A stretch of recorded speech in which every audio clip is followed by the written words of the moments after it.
کتێبەکە باز لە ئەزمموی پەرلەمانتارێکە کە لە 10 ساڵی کاری خۆیدا گرنگی داوە بە هەندێک ئەرکی جگە لە یاسادانان و چاودێریکردن لە ناوەی وڵات پەیوەست بۆ بە دوو دۆسەی گرنگ. یەکەم مەسلەی ناساندنی جنۆسایدی کورد لە پەرلەماناتی ئەوروپا و ناوەندە دیپلۆماسیەکانی دەرەوە. دووەم پرسی پشتیوانیکردنی پارچەکانی تری کوردستان. بۆیە ئێمە وای ئەبینین گەلێک کە جینۆساید بکرێت لە ڕاستیدا ئەکرێ ئەو بکاتە کەرەستەی بە دیهێنانی مافی چارەنووس.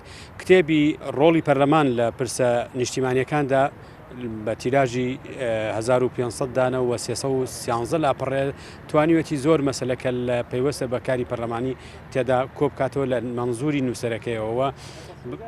من ئەم بابەتم بۆ ئەوە کەوتە بیرۆکە بێتە کتێب کە بێتە نەریتێک کە هەموو پەرلەمانتارێک دەوری خۆی بنووسێتەوە و کتێبخانەی کوردی و کتێبخانەی پەرلەمانیش تەنانەت لە ئەزمموی کاری پەرلەمانتارەکانیان زۆر لاوازە. لەو ڕۆ ئێمە هەوڵماندا کە ئەمە بێتە نواتێک بەتابەتی پرسی جنۆساید و پرسی پشتیوانی پارچەکانی تری کوردستان بەتابەتی من ئەندامی پەرلەمانی یەکێتی بووم و یەکێتی فەزایەکی باشی بۆ پەرلەمانتارەکانی لە ئازادی کارکردن هێش بۆ من توانی ئەو فەزایە بۆ باشی ئیستیقلالکە هەرچەنە بێسەرێشە نەبوو بێ کەم و کوڕی و کێشە نەبووین لە ڕاستیدا، بەڵام توانیمان ئەوەی کە ئەمڕۆ ئەو خۆتان بینتان ئەو هەواڵانە بە تەقیمەوە باسی ڕۆڵی ئێمەیان کرد گەورەی خۆیان بووە. سوپاس بۆ کورساتیش کە هەمیشە کورسات هەمیشە لە پرسەکانی پشتیوانیکردنی پەرلەمان پشتیوانیکردنی قباتی پەرلەمانی ڕۆڵی گەورەی هەبووە. من بۆ خۆم لە هەموو دۆخێکە کورسات یەکێک بۆ لەو کەناڵە هەرە گرنگانەی کە منی بە دەنگدەرەکانم لە 10 ساڵی ڕابردوو من کە ویستومە ئەو پرسانی کە پەیوەستە بە ناساندنی جنۆساید